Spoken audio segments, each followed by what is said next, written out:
So, as you may know, Europe had always been a messy continent, to say the least. To say that quite a lot of wars had happened would be a massive understatement. But this one in particular is extra important both historically and in other ways. You may have heard of it, it was a little something called World War One, or otherwise known as a Great War. So let's see what happened before, what happened then, and what's gonna happen afterwards, shall we? We begin in 1912 in southeastern Europe, commonly known as the Balkans. This region was always known to be an absolute mess, and it still is. There are four kingdoms in here that want to expand their territory, liberate their Christian pals from the Ottoman Empire. So the Balkan League is assembled, consisting of the kingdoms of Greece, Bulgaria, Serbia, and Montenegro, ready to push the Ottomans out of Europe, and on October 8th they declare war against the Ottoman Empire.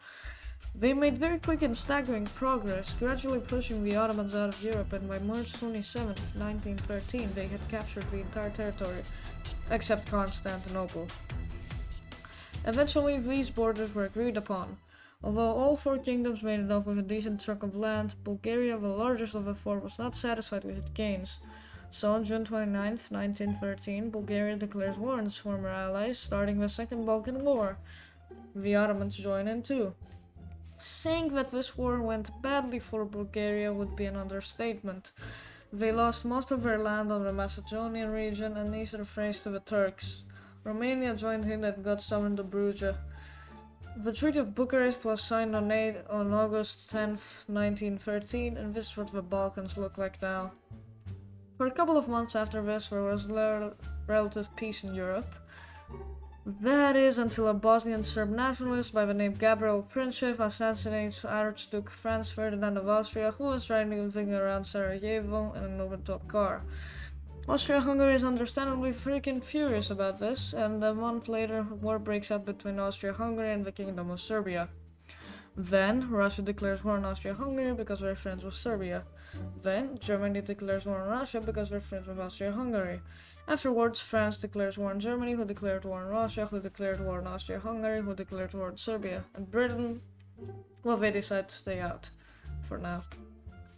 So France and Germany weren't at good terms even before the start of the war. Germany had taken the region of Alsace-Lorraine in 1871 when Germany was first unified. On August the 4th, after successfully capturing and occupying Luxembourg, Germany started its invasion of Belgium in order to get to France. When Germany invaded Belgium, Britain declared war on Germany because they guaranteed Belgian independence. The Germans made very quick progress, taking most of Belgium and invading France. Eventually, both sides stopped advancing by mid-September of 1914. They dug trenches going from the coast to the Swiss Alps. Both sides were stuck there until March of 1917. Now let's take a look at the Eastern Front. Russia invaded the Central Powers in late August and made very good gains until late October when they were pushed back by the Germans. It was around that time when the Ottoman Empire joined the war on the Central Power side. Russia quickly invaded, but they were pushed back quickly as well. The Ottomans tried to invade Russia, but eventually ran at a stalemate. It's 1915. Let's recap. Germany and France haven't moved at all, Austria-Hungary and Serbia haven't moved at all, and Russia and the Ottomans are at a stalemate. That is until Russia took back their lands from the Ottomans by February 1st, 1915. On May 7th, 1915, German U-boat sank the Lusitania, a ship with 128 American citizens on board. The United States were neutral at this point, but this worsened American public opinion against Germany. On May 23rd, Italy declares war on Austria-Hungary after some tensions and being promised land by the Allies. Germany starts making very quick progress against Russia, and by October they had completely captured the Duchy of Warsaw, aka Poland, and some Baltic territory. On October 14, 1915, Bulgaria joins the war on the Central Power side after being promised to give them the land they lost previously in the Balkan Wars. In cooperation with Austria-Hungary, they invaded a completely vulnerable Serbia, which fell on the 30th of November. Bulgaria annexed most of Serbia's territory, while the rest was occupied by Austria-Hungary. Serbian troops continued fighting from neighboring Montenegro, Albania, and Greece. But then the Central Powers invaded Albania and Montenegro, so that was kind of pointless. Meanwhile, Portugal had been confiscating German ships at its ports, so Germany also declared war on them on the 9th of March. Oh, and also Russia captured more lands from the Ottomans. The Ottoman Empire tried to invade Egypt in order to get control of the Suez Canal, but that ended in failure. Russia, launching a counteroffensive, took back lands from the Germans and invaded even more of the Ottoman Empire, but eventually stopped by mid-July. Romania joined the Allies on the 27th of August and invaded Austria-Hungary, which went well enough until they got invaded by Bulgaria, diverting their attention. Meanwhile, Germany was a bit worried about the United States becoming too powerful, so they attempted to send a telegram to Mexico saying, "If you help me weaken the United States, I'll help you get your back from that war you had." But the message was intercepted by the British and sent to the Americans. The US then declared war on Germany and began shipping out troops to Europe. Meanwhile, on the Western Front, the Allies won the decisive Battle of Verdun, and with American troops arriving, they started pushing the Germans back.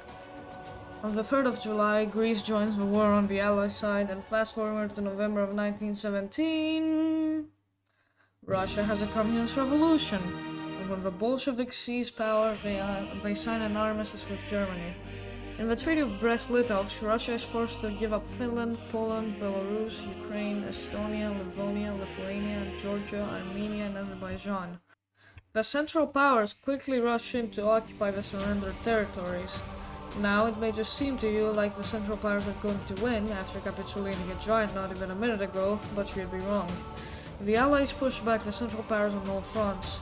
On the 29th of September, Bulgaria surrenders, followed by the Ottoman Empire on the 30th of October, then Austria-Hungary on the 3rd of November, and on November 11th, 1918, at 11 am, Germany surrenders, and war is finally over. With more than 17 million deaths and 20 million injured, World War I was one of the deadliest wars in history.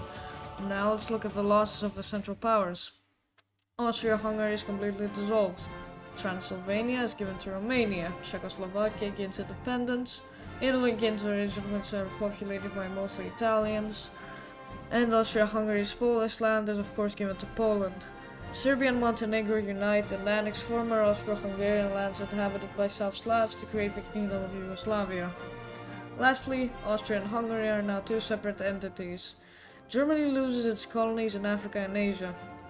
The German colonies of Tanzania and Namibia are given to the United Kingdom, Togo is given to France, while Cameroon is shared between France and the UK. Rwanda and Burundi are given to Belgium. In Asia, German New Guinea is given to Australia and British Dominion at the time, and Germany's colony of Qingdao in China and some tiny islands in the Pacific are given to Japan. Now, let's look at mainland Europe. To France, the region of Alsace-Lorraine is given.